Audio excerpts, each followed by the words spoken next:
Well, ladies and gentlemen, welcome to Tax Talk, broadcast by the Canadian Taxpayers Federation.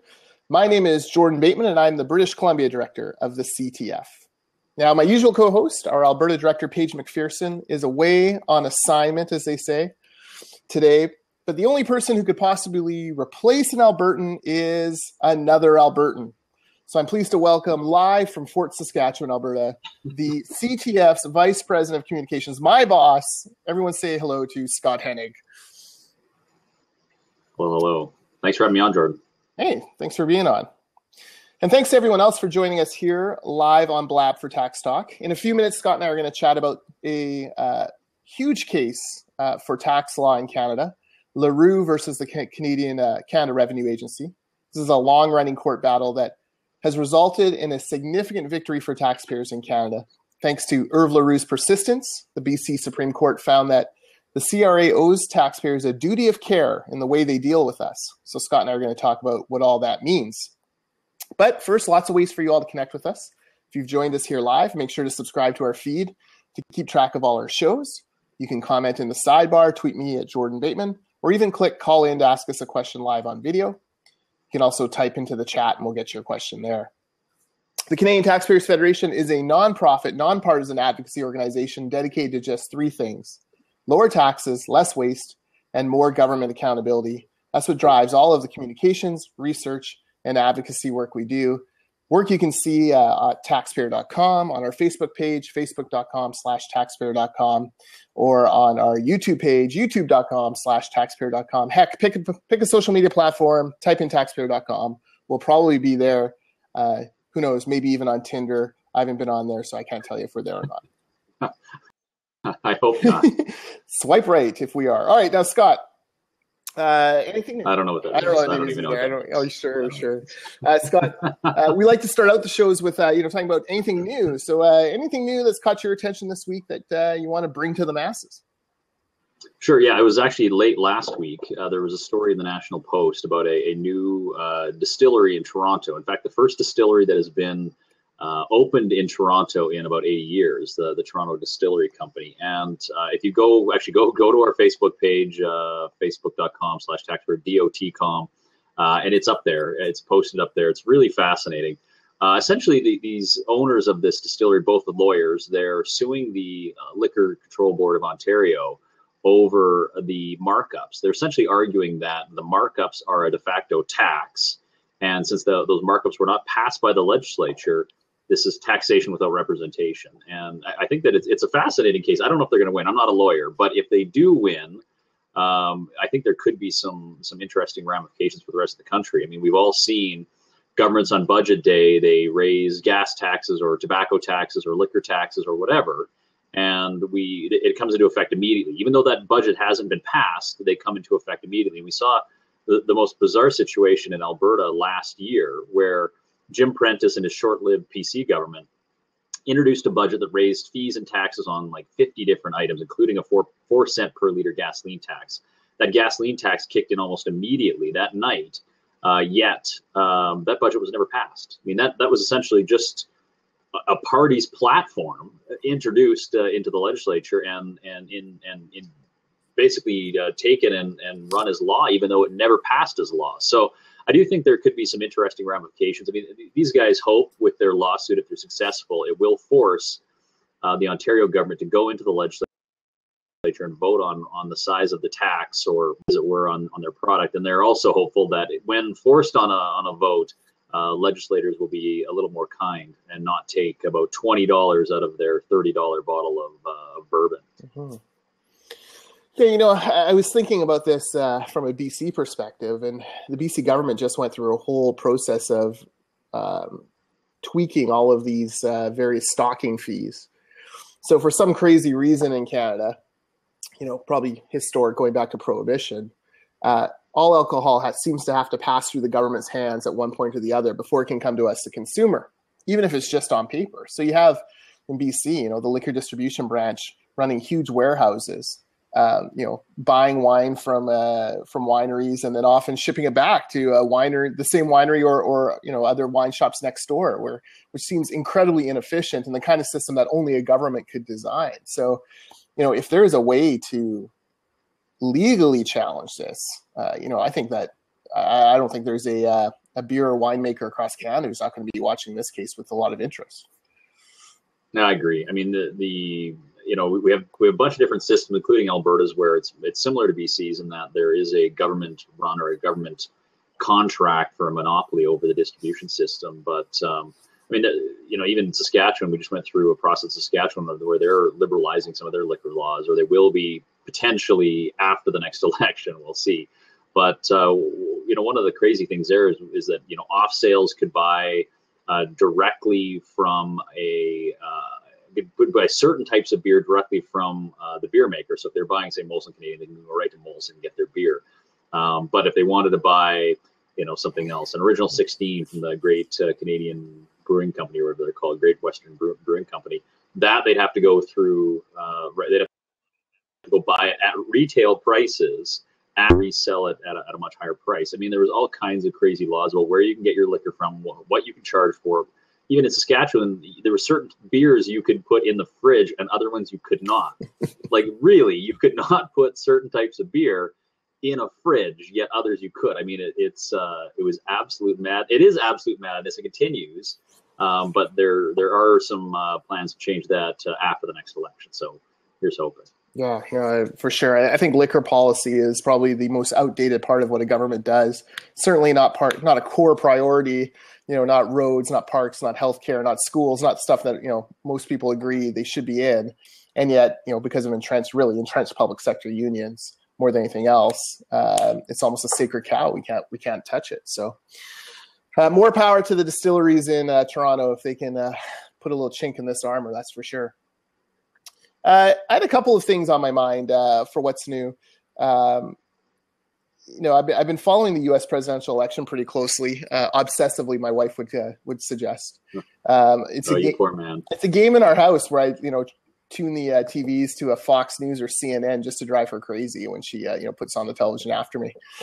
But there was an interesting, out of the blue, I came across an interesting article, and I'm just going to pull up the tweet, and it was about American labor laws. And in the U.S., it turns out that, hang on, it's just coming up. I want to get the exact percentage. So a U.S. group took a look at, of course it's not there, a U.S. group took a look at a bunch of public sector unions in the States and tried to figure out what percentage of unionized workers work for government. So essentially what percentage are private sector unions and what percentage of employees are public sector unions. And it was about 48% in the States of all unionized workers work for government. And of course, the Americans were like, oh, that's very high. Why, it's out of touch with the private sector. What's going on? So I sent the link to Jeff Bowes, our research director. I said, Jeff, what's the Canadian equivalent for this? Like, what is the Canadian number? What percentage of unionized workers in Canada work for government? And Scott, would you like to hazard a guess? I would say it's probably more like 65%. You are very close. 60% of Canadian union members work in the public sector.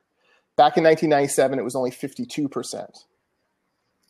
So, and it's trending in opposite directions. In 1997, about 70% of public sector workers were unionized, about 19% of private sector workers. Today, that's gone up to about 72% for public sector, so up 2 points. And it's fallen to 15 for the private sector, down 4 points. So it's really, the union movement now is essentially restricted to a couple of very powerful private sector unions and then a bunch of public sector unions, which, when we're talking about it's property tax time in BC, all the city councils are passing budgets and, guess what? 95% of those tax increases go to cover wages and benefits. So it's one of these issues. It's one of these issues that it's hard to address because public sector unions have a lot of clout, especially with politicians. And Scott, you can comment on what the feds are doing right now. But it's one that I think we do have to continue to nibble away at and continue to put in front of the public as a key driver of tax increases in this country. I think you're bang on, Jordan. I'd like to say when I was pushing the Alberta government on their budget woes, that they weren't going to balance the budget by buying single-ply toilet paper. They weren't going to balance the budget by both buying staples or erasers or pencils. When 6 out of every $10 you spend is on wages and benefits and pensions of employees, you're not going to cut spending without addressing that big chunk. It's just everything else is just window dressing. Yeah, and for all the grief I give the provincial government here in BC, one thing that they've done a decent job of, at least compared to other governments, is wage and benefit control. Since 2001, provincial wages and benefits for provincial government workers, and this includes nurses and teachers, have gone up almost bang on the rate of inflation. I think it's a 23% increase in inflation. I think wages and benefits have gone up about 23.5%. Not great, but certainly livable. Conversely, local governments in BC have increased their payrolls 38% during that time. So, that's 15 points that municipalities have lost compared to the provincial government, compared to inflation, which means 15 points more that we have to pay as taxpayers. And that's one of those kind of dirty little secrets. I'm actually writing an op-ed on this right now. It'll be on your desk later today, sir. But, this is one of the dirty little secrets of the of why we have tax increases in this country, especially at the city hall level. Mm-hmm. Yeah, no question. Did Alberta roll back someone's pay 5% or something? Like it was 1994. Ralph Klein, actually, Stockwell Day and Ralph Klein together negotiated a 5% wage rollback for every public sector employee. MLAs, teachers, nurses, doctors, everyone. Every single public sector employee group took a 5% wage rollback. Now they've been that's been made up for and more over the past 20 years, but they did do a 5% wage rollback at that time, which was everyone trying to balance the budget. And then very recently, Alberta did an exempt rollback, or no, an exempt freeze or something. But we're talking, but just for exempt employees, we're talking pennies. 7,000 employees out of 200,000 total public sector workers, provincial public sector workers in Alberta. I mean, they've been doing wage freezes at the management level on and off for the past 5 years. Yeah, for sure. All right, well, let's talk duty of care. And you can't talk duty of care without introducing the colorful guy who is Irv Leroux. So I first met Irv a few years ago. Short guy, doesn't look like the kind of tax fighting hero that you picture in your mind. Not a politician, just an average guy who believes he got screwed by the government. And certainly a lot of compelling evidence that way. But here's a guy who fought CRA for almost 2 decades, did not get restored, was not made whole for what he's lost, but he has delivered a major victory for taxpayers. Scott, why don't you tell us a little bit about Irv and duty of care? Sure. Well, let me start at the beginning. Irv Leroux, he lived in Prince George, still does live in Prince George, BC. In 1989, he scraped together some money, got some loans from the bank, and bought a piece of land near Valemont, BC, which is just past Jasper in the mountains. Beautiful piece of land. Wanted to build an RV park, an 11-plot subdivision on it. Cleared the trees, started working on it. It was 5-6 years later in 1996 that after he'd been running this RV park for a few years, the CRA showed up, the Canadian Revenue Agency. The tax man showed up looking to audit his books. Irv believed he paid all of his taxes. He let them in files while he went back to the RV park in Valemont and continued to run the place. Came back, discovered that the auditors, these 2 CRA auditors, had left with 2 file cabinets worth of his personal documents without asking, just picked them up and walked out with them. He didn't hear back from them for a few years. In fact, it was until 1999 that he ended up getting contacted by the CRA and told that he owed, I got the numbers here, told he was owed $85,000 in GST underpayments, and he owed $630,000 in income tax, back income taxes that he hadn't paid. So a little bit shocked, to say the least. So Irv said, no, that's not right. I'm going to appeal this. You're wrong. So he went and asked for all of his documents back that they had taken 3 years prior. The answer he got back, sorry, sir, they've been shredded. So all of his personal documents, all gone, all the ones that he was going to use to prove his innocence, they shredded. Now, there was some claim about how it got left in one pile versus another pile and ended up getting shredded by accident, but they were gone.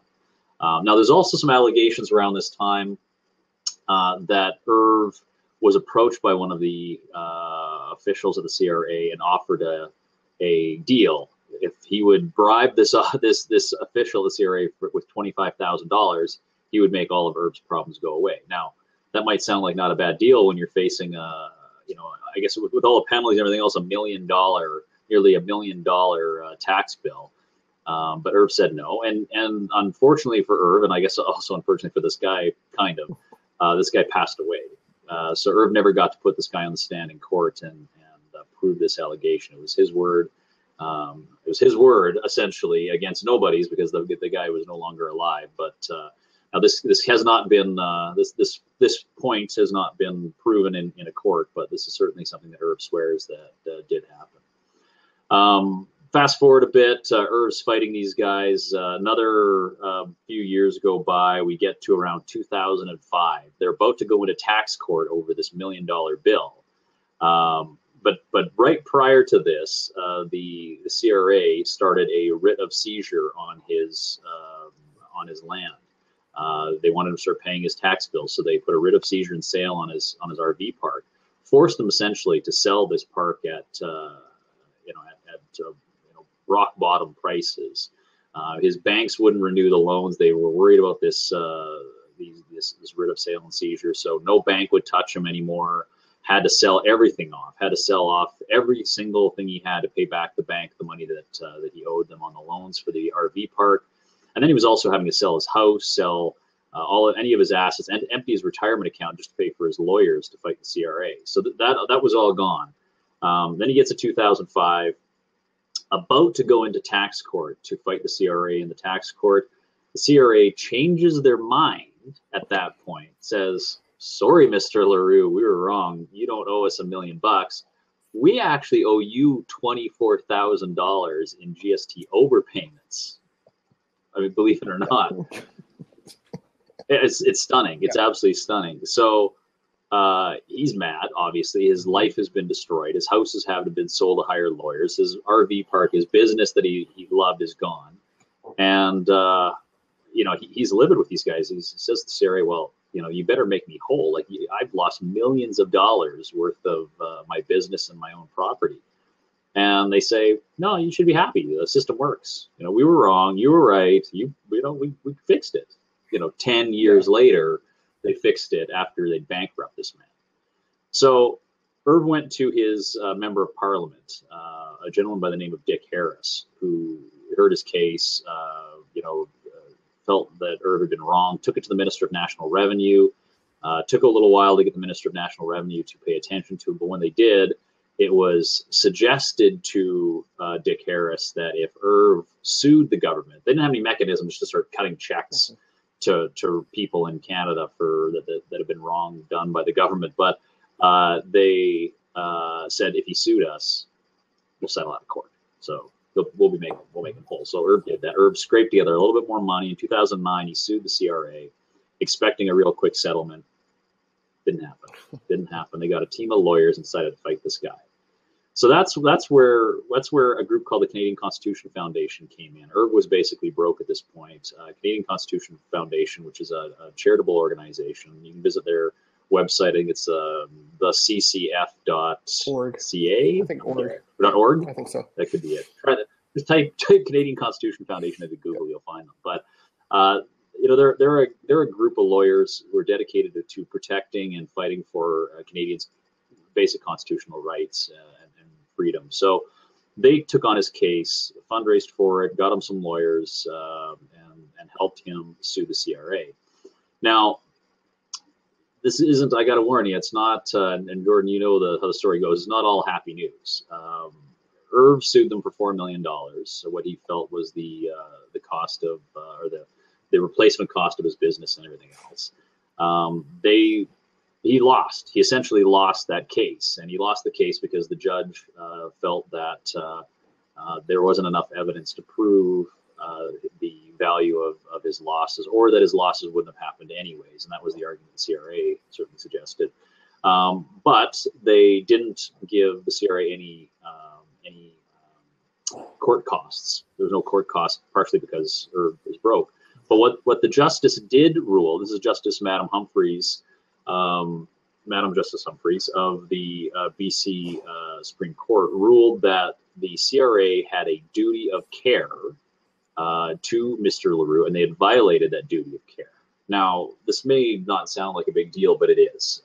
Duty of care is a legal term, and essentially it binds the person who has the duty of care to whoever they owe that duty of care to at a much higher level than a much higher level of responsibility than anything else.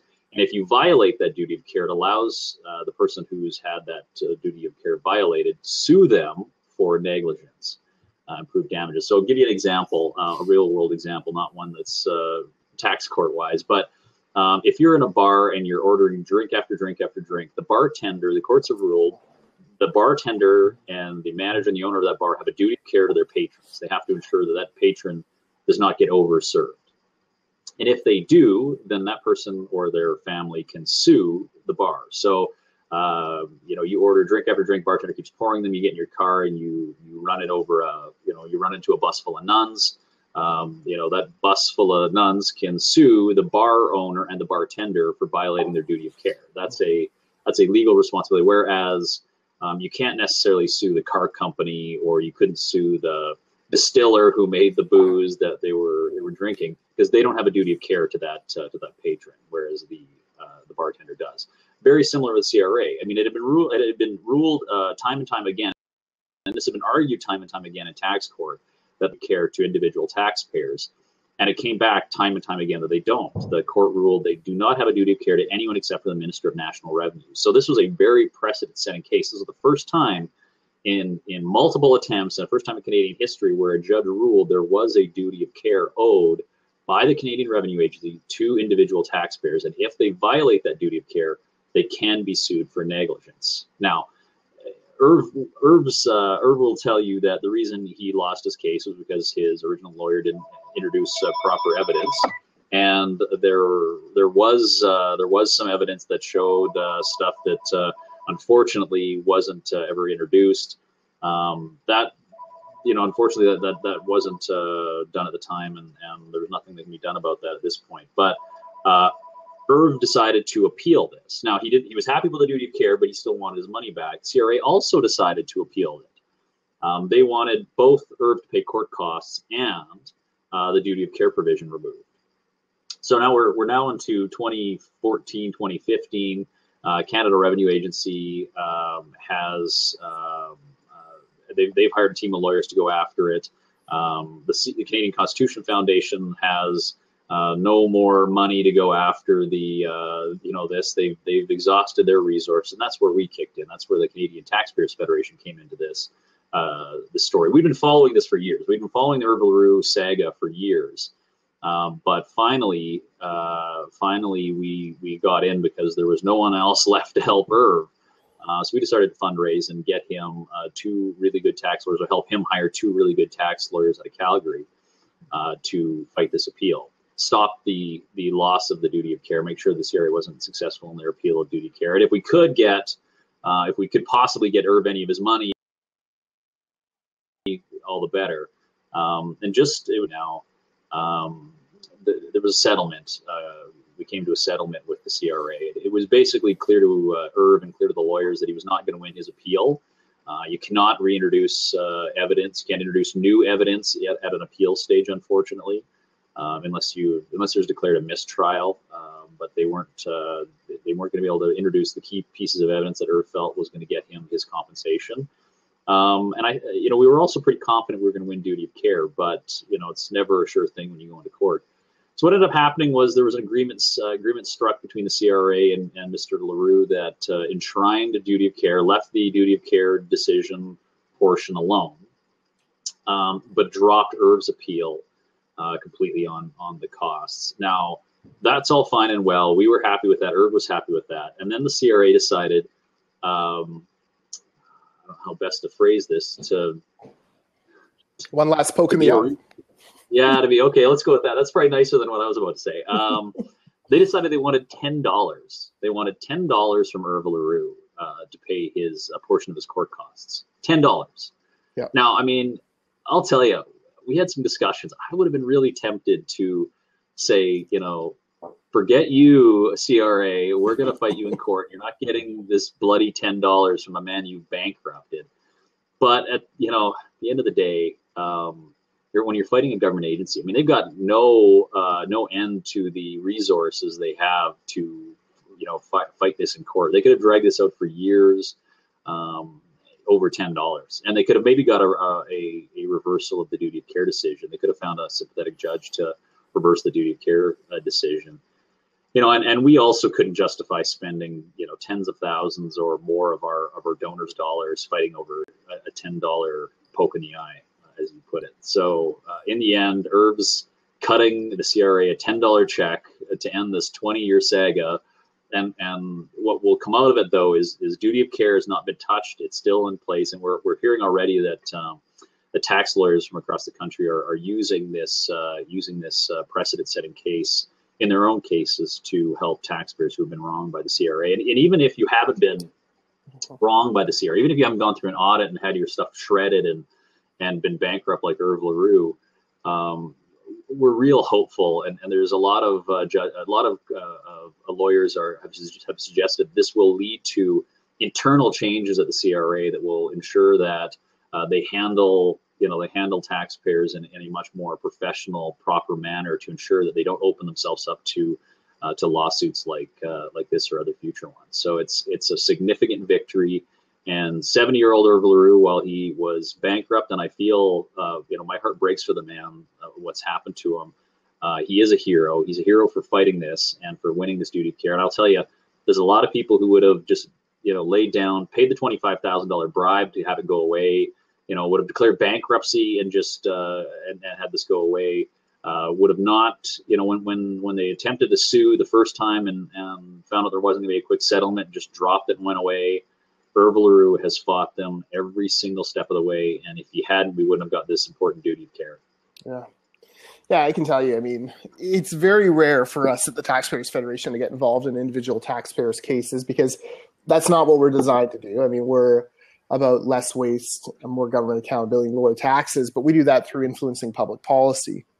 And the reason we got involved with this one is because duty of care is such an important advancement in that public policy, forcing the Canada Revenue Agency to actually treat taxpayers' concerns seriously, to treat us like, the very interested, obvious parties that we are. And, I don't read a lot of legal blogs in my regular life, but it's been very interesting to kind of surf around and see tax lawyers chattering away about this because to them, this is a significant breakthrough that I think probably over the next 10, 15 years will really be defined in a variety of court cases to come. Is that fair to say?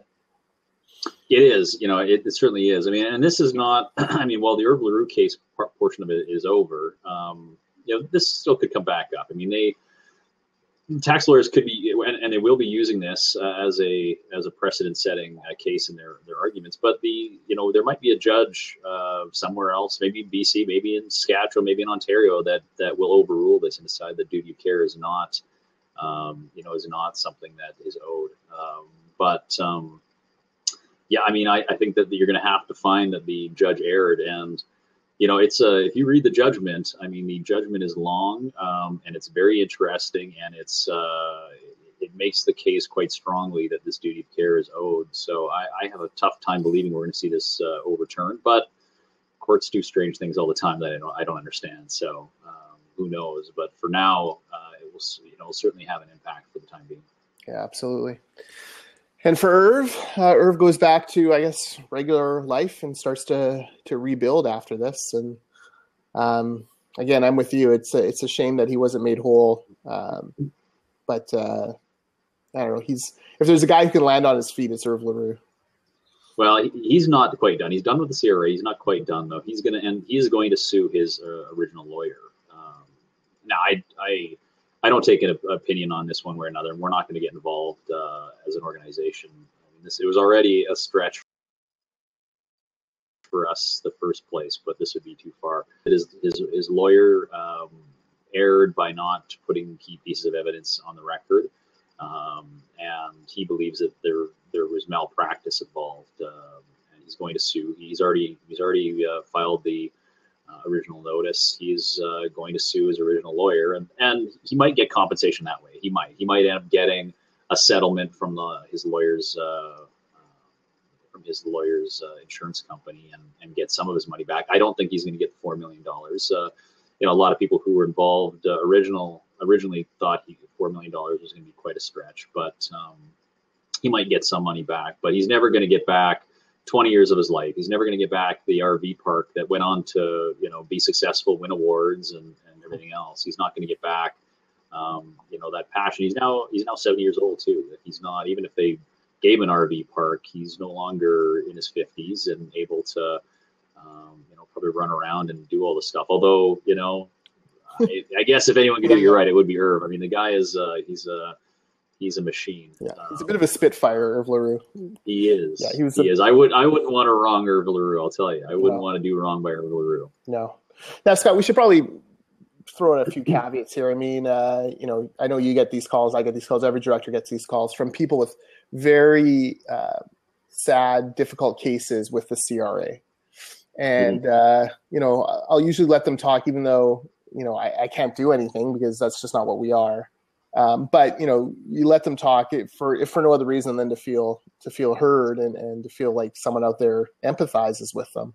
But really, if you have an issue with CRA, you got to find a good lawyer or a good tax accountant. We don't recommend specific ones because, again, that is not within our expertise.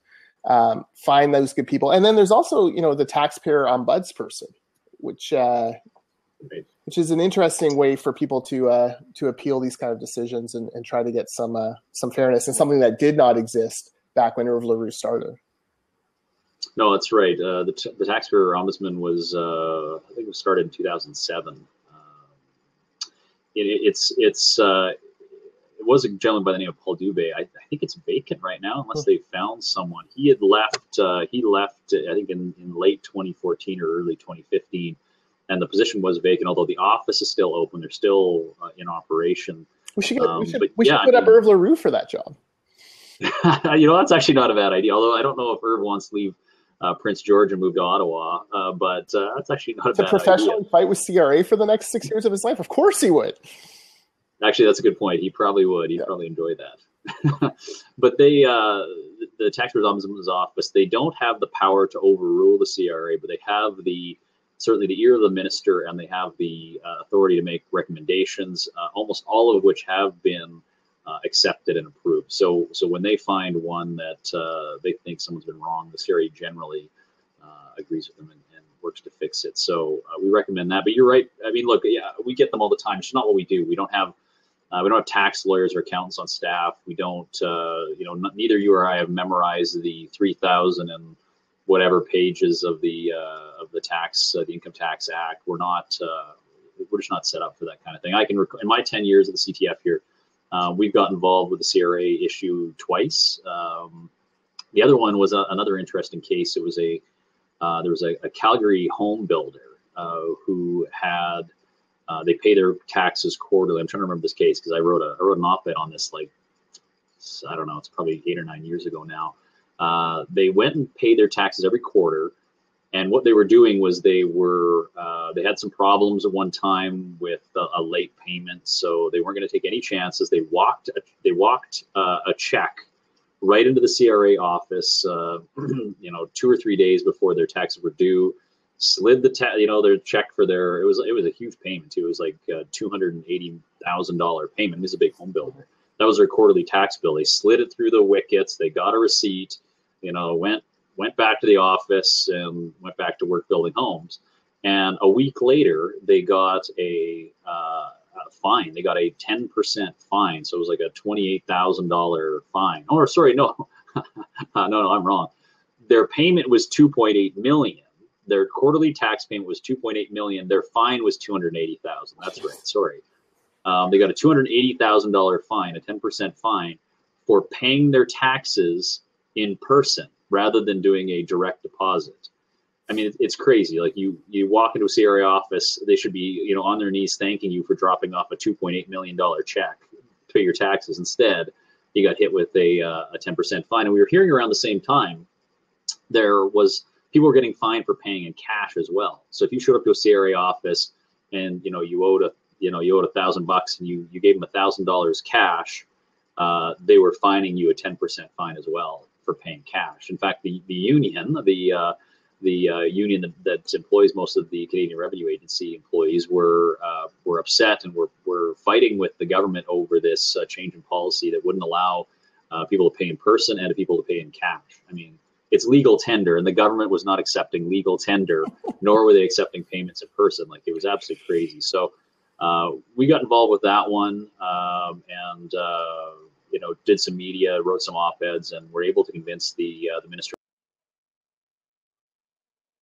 of National Revenue at the time to reverse I don't think they ended up reversing the position.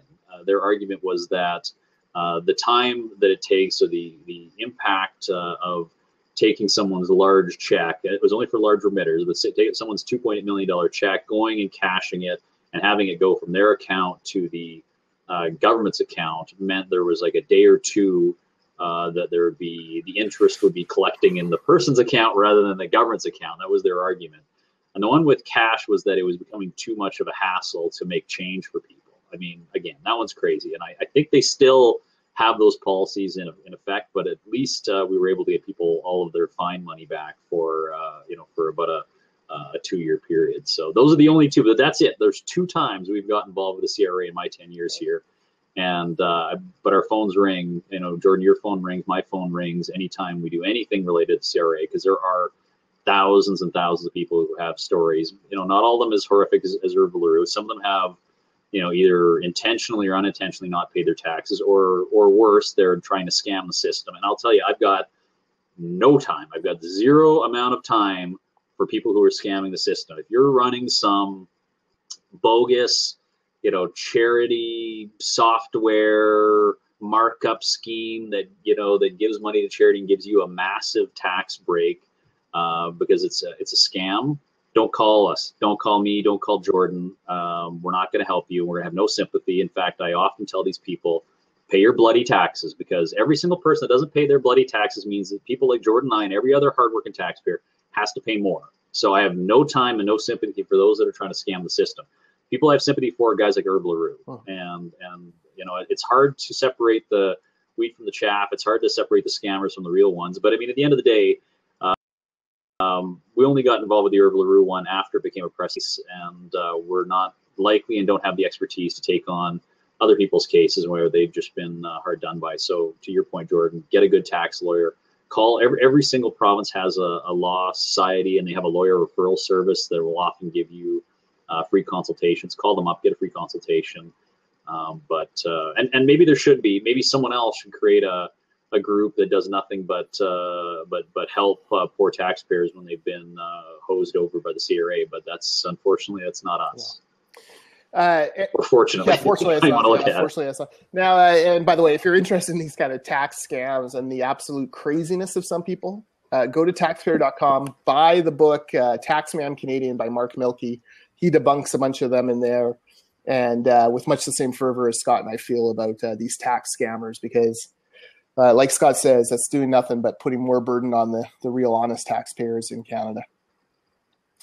All right, well, it's time now for Waste of the Week, an example of how government is wasting your hard-earned tax dollars.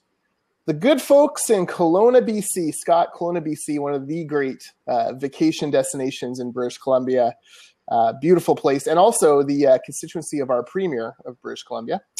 The good folks in Kelowna are rolling their eyes over some fancy new LED signage that the BC government has installed along Highway 97. Bored with the perfectly fine old signs that told drivers that HOV lanes are in effect from 7 a.m. to 7 p.m. weekdays, the government decided to blow $91,000 on 12 LED signs that turn on when those HOV lanes are open. That's $7,500 per sign. Now, more than 100 people have already posted comments at the local online site, Castanet, ripping this expenditure. Wrote one, and this is the one that's my favorite, Scott. The government sure has a lot of geniuses in the ranks. That's our waste of the week this week. Well, that's it for the episode of Tax Talk from the Canadian Taxpayers Federation. Be sure to follow Paige on Twitter at Paige McP, or myself at Jordan Bateman, or Scott at Scott Hennig. If you're watching this on Blab, be sure to subscribe to our feed and give us props. And if you're listening to this on iTunes, please subscribe and give us a good rating. Scott, we've fallen to number 40 in the government and organizations list. And I've got bad news. We're behind the Produce Talks tax podcast put out by the Canadian Produce Marketing Association. By God, I'm pretty sure we're probably subsidizing them somehow with tax dollars if they're a marketing association, and they're ahead of us. This cannot stand. So please, listen, go subscribe, give us a good rating, and check out our website at taxpayer.com. Be sure to join us again next week, Friday, February the 5th, 9 a.m. Pacific, noon Eastern. Paige and I are going to be talking government debt with some of our Generation Screwed Campus Club organizers. Generation Screwed, one of the great initiatives of the Canadian Taxpayers Federation, a network of campus clubs talking to kids about debt, about the transfer of basically taxation from our generation that doesn't want to pay onto future generations through debt and borrowing. This is growing like wildfire across Canada. We're very excited. We're going to start rolling out some of these Generation Screwed campus coordinators and talking to them about these issues and getting that generation involved in what we're doing. So tune in for that next week. Scott, thanks again for being here. My pleasure. All right. Have a great week, everyone.